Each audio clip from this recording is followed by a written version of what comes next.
Pleased to have back here on the Rich Eisen Show, Mike Breen. How are you, Mike? Hello, Sir Richard. What's happening? Well, Sir Michael, I'm wondering if the playoffs should be contracted right now in the NBA based on what we're seeing right now. I know that's never going to happen, that a very warm place would have to freeze over for that to happen. Right. But what do you think? Do you think there's too many playoff teams in the NBA, Mike No, Breen? I don't think there are too many teams, and we're in a cycle, last year and this year where they're just not competitive. But there were some prior years where there were some unbelievable first-round games. So, it goes in cycles. And as you know, once they went to best of 7, they're not going to go back to best of 5. I think a lot of people would be happy with that. But because of the extra revenue, let's face it, that's what it's all about. They're not going to go back. So I just think we're in a bad spot right now in terms of last couple of years that just haven't been competitive. So, and part of it has to do, though, with injuries. Some of these key teams, like Memphis and Dallas, although Dallas got to win, but Memphis would be a brutal first-round matchup for anybody if they were healthy. And that's more of the issue, I think, than anything, is that some of these teams are just banged up. So what did you see out of Cleveland in Game 1? You heard, I'm sure, the post-game conversation about, well, the big three was great, and that's what Cleveland needs, but the big three was great, and they still needed those big threes to win it. Where do you stand on that subject, Mike? Yeah, I'm with the latter. Detroit, to me, was so impressive. Now you wonder if that's their one chance for stealing one of those games. But they're so well coached. They're hungry. They're young, so some of them don't know any better. But I feel like those three guys, usually when those three play well like that, you can't even stay in the same court. So I thought it was impressive. They're just not as good defensively as they were last year. Case closed. To me, that's the biggest difference. Now, they do have a little more explosiveness. They use the three more, the up-tempo more. But defensively, they're not as locked in as they were last year. And if they don't, and it's hard to just turn it on, they're going to have games like that, and some of them they're going to lose. So which team in the East do you think has a chance to make sure that the Cavs don't get back to the finals? Do you think there's a shot of that, Mike?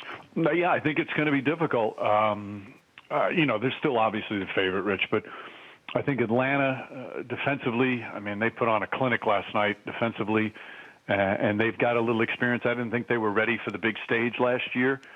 And just Miami. Miami is, they get enough youth where they can, play athletically, and then at the end of a close game, they get some guys that just know how to finish and have been on the big stage. So I think those two teams, and I'm going to be really curious to see what Toronto does.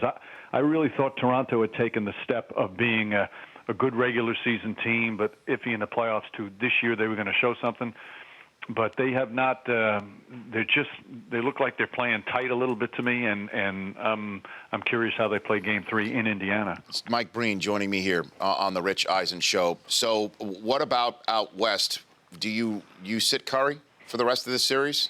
What are you hearing about that?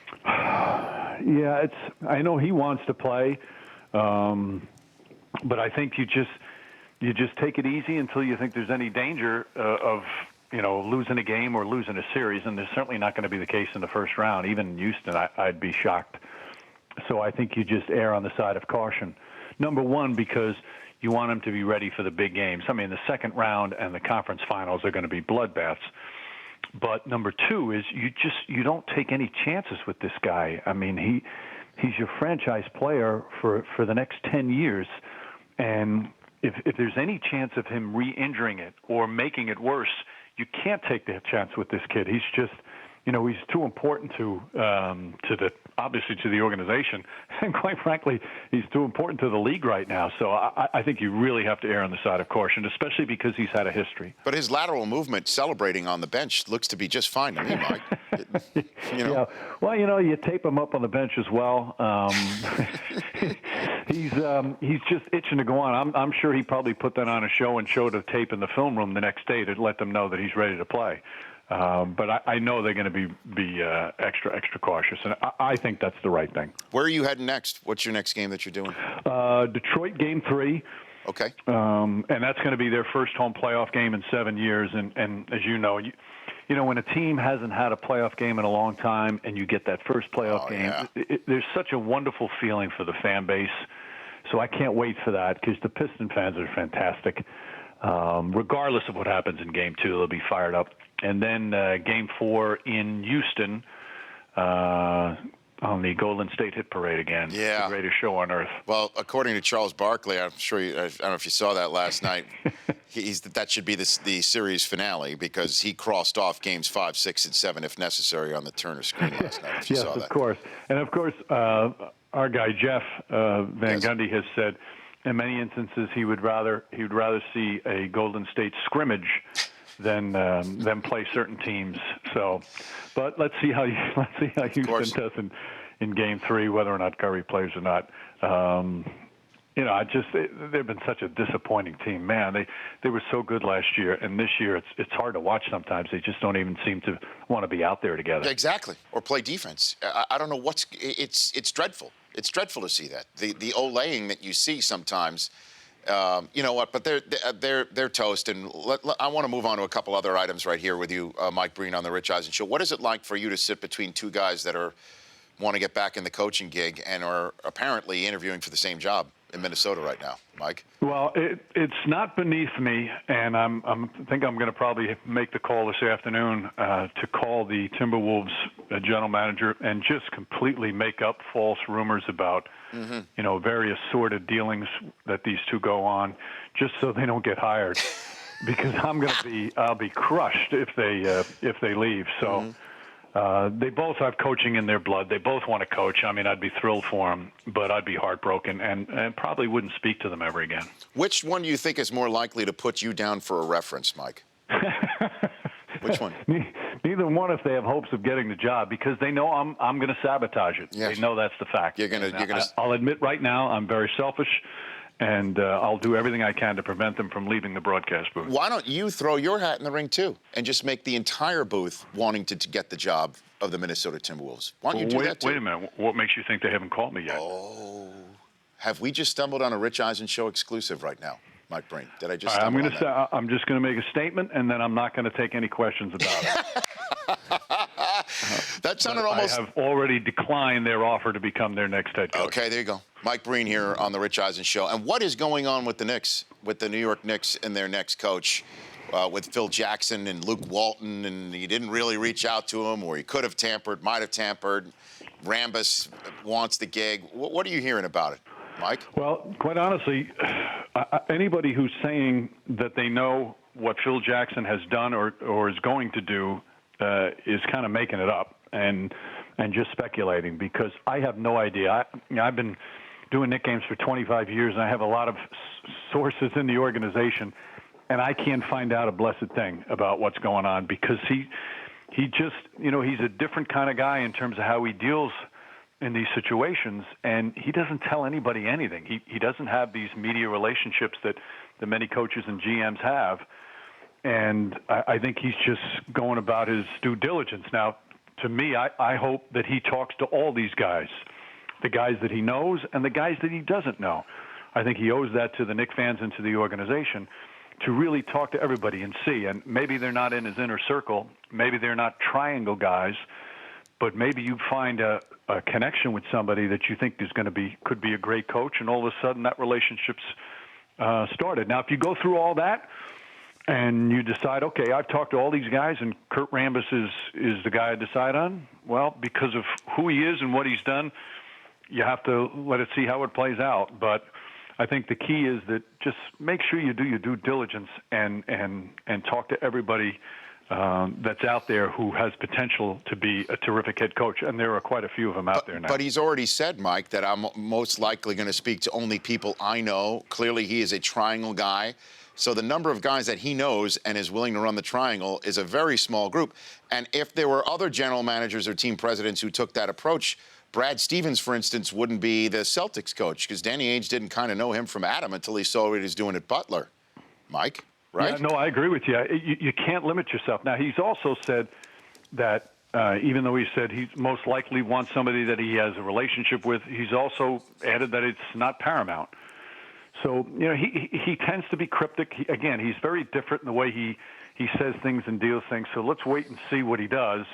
And then if he just hires Kurt Rambis and doesn't talk to anybody else, does he deserve criticism? I think it's a legitimate question to bring up. And the triangle sensitivity that he has, he feels that this is the way to go. Now, again, it's hard certainly for me to question somebody who's won 11 championships, but it is a legitimate point to bring up that, when he's not been coaching the triangle, when he coaches the triangle, it's magnificent. But when somebody else does, it hasn't worked. And obviously he had Michael Jordan and he had Kobe Bryant. So these are all legitimate issues to be raised, and he has to understand that. But at the same time, let's wait and see what he does. And if he does decide to go this way, let's see how it plays out before everybody just completely attacks him. Obviously, it hasn't gone the way he's hoped to, but he is a stubborn guy in terms of what he believes in. So we'll have to wait and see what he does. Mike Breen, ESPN, joining me here on the Rich Eisen Show. You're a Fordham guy, but as you're a New York guy. You're a New Yorker. So I would love to ask you about Pearl Washington, who passed away, the Syracuse great, the Big East great, who died today of a brain tumor, and your memories of watching Pearl Washington play hoops. Well, he had such a joy to him when he was on the court. He played with such flair that when you watched him play, he just seemed to be having the time of his life every time he was out there. And, I had a chance to meet him a number of times, and I wouldn't say I'm friends with him or got to know him well, but he was the same way off the court. He was just this guy that he loved the game so much that if you had any affiliation with the game that he loved, you were okay, and loved to talk hoops. But that's what I remember as a player. When he was out there, boy, it seems like he played with such joy. So many guys are out there so serious and focused, and he was as well. But it didn't stop him from letting everybody know that he was playing the greatest game in the world. Yeah, and I mean his duels in those Big East days. I mean, we talked about the Big East when Villanova was going on its run last month, and then John Thompson came on this show the day of the national championship game and just talking about his days with him versus Louis Carnesecca and seeing Raleigh Massimino in the stands and Syracuse as well, making the NCAA tournament Final Four as an ACC team, which I still can't get over. But just hearing about the passing of Pearl Washington has really affected me personally today, Mike.